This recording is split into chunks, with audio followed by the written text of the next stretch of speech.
Hello friends, welcome to home food recipes.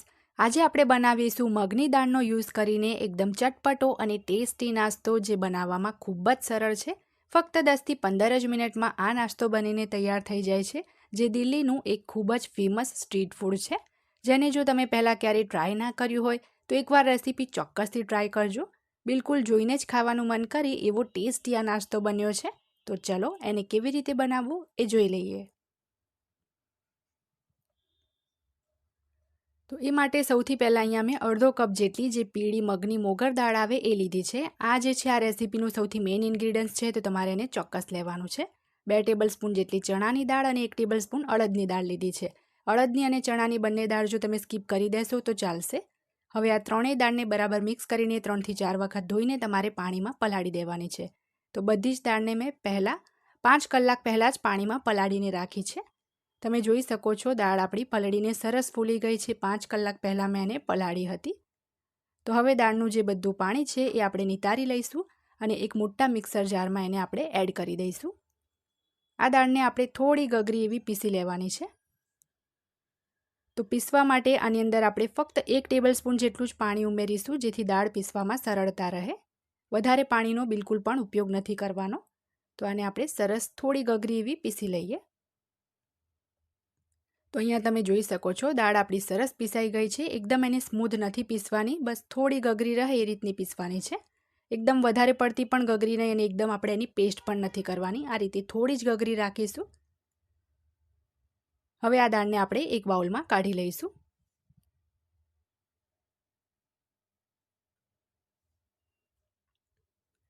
હવે આની અંદર આપણે અત્યારે કંઈ જ નથી ઉમેરવાનું, મીઠું પણ નથી ઉમેરવાનું. બસ આપણે એને 5 મિનિટ સુધી કન્ટિન્યુઅસ એક જ ડાયરેક્શનમાં ફેંટવાની છે.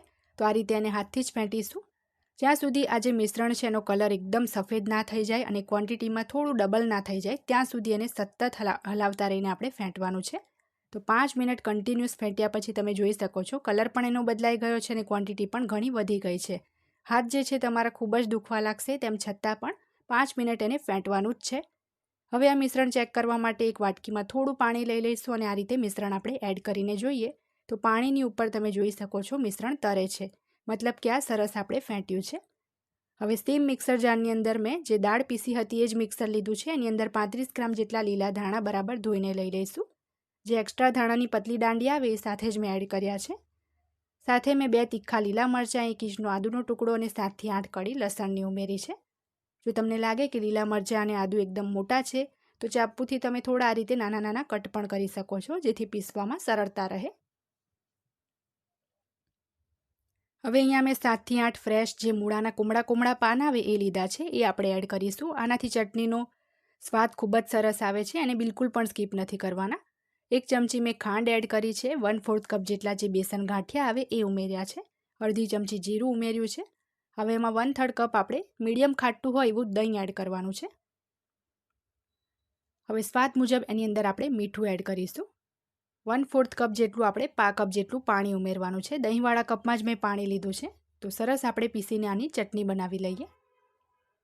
તો સરસ ચટણી પીસાઈ જાય એટલે એક બાઉલની અંદર આપણે કાઢી લઈશું. આની અંદર જે મૂળાના પાન છે મેઇન ઇન્ગ્રીડિયન્ટ્સ છે, તો એને બિલકુલ પણ તમારે સ્કીપ નથી કરવાના. હવે અહીંયા મેં એક મીડિયમ સાઇઝનો મૂળો લઈને ઉપરથી છોલીને જે મોટા કાણાવાળી છીણી આવે એનાથી આ રીતના મોટા મોટા છીણીને લચ્છા તૈયાર કર્યા છે. આની અંદર હવે આપણે ફ્રેશ મૂળાના જે પાન આવે એ થોડા ચોપ કરીને આ રીતે એડ કરી દઈશું અને સરસ એને મિક્સ કરી લઈશું. મીઠું આની અંદર અત્યારે નથી ઉમેરવાનું, નહીં તો એ પાણી છોડવાનું શરૂ કરી દેશે. હવે જે ખીરું આપણે ફેંટ્યું હતું એની અંદર 2 ચમચી જેટલી આપણે ગ્રીન ચટણી જે બનાવી એ એડ કરીશું. સ્વાદ મુજબ એમાં આપણે અડધીથી પોણી ચમચી જેટલું મીઠું ઉમેરવાનું છે. 1/4 ટીસ્પૂન એટલે કે 5 ચમચી હિંગ ઉમેરીશું અને સરસ આપણે ફરીથી 1 મિનિટ માટે કન્ટિન્યુઅસ એક જ ડાયરેક્શનમાં એને ફેંટી લેવાનું છે. ગેસ ઉપર મેં તેલ પણ ગરમ કરવા માટે મૂકી દીધું છે. હવે ગરમ તેલની અંદર આપણે થોડું થોડું બેટર આ રીતે મૂકીને ગોળ વડા રેડી કરી લઈશું. આ જે ખીરું છે એની અંદર આપણે સોડા કે ઈનો કંઈ પણ એડ નથી કર્યું, તો પણ તમે જોશો તો વડા આપણા એકદમ સરસ ફૂલેલા બનશે, કારણ કે ખીરુંને આપણે એકદમ ફ્લફી થાય ત્યાં સુધી ફેંટ્યું હતું. તો અમુક સેકન્ડ પછી આપણે આ રીતે જારાથી એને ઉલટપલટ કરી રહીશું અને 5થી 6 મિનિટ આપણે એને ફ્રાય કરવાનું છે. જ્યાં સુધી એ ગોલ્ડન બ્રાઉન ના થઈ જાય ત્યાં સુધી એને આપણે તળવાનું છે.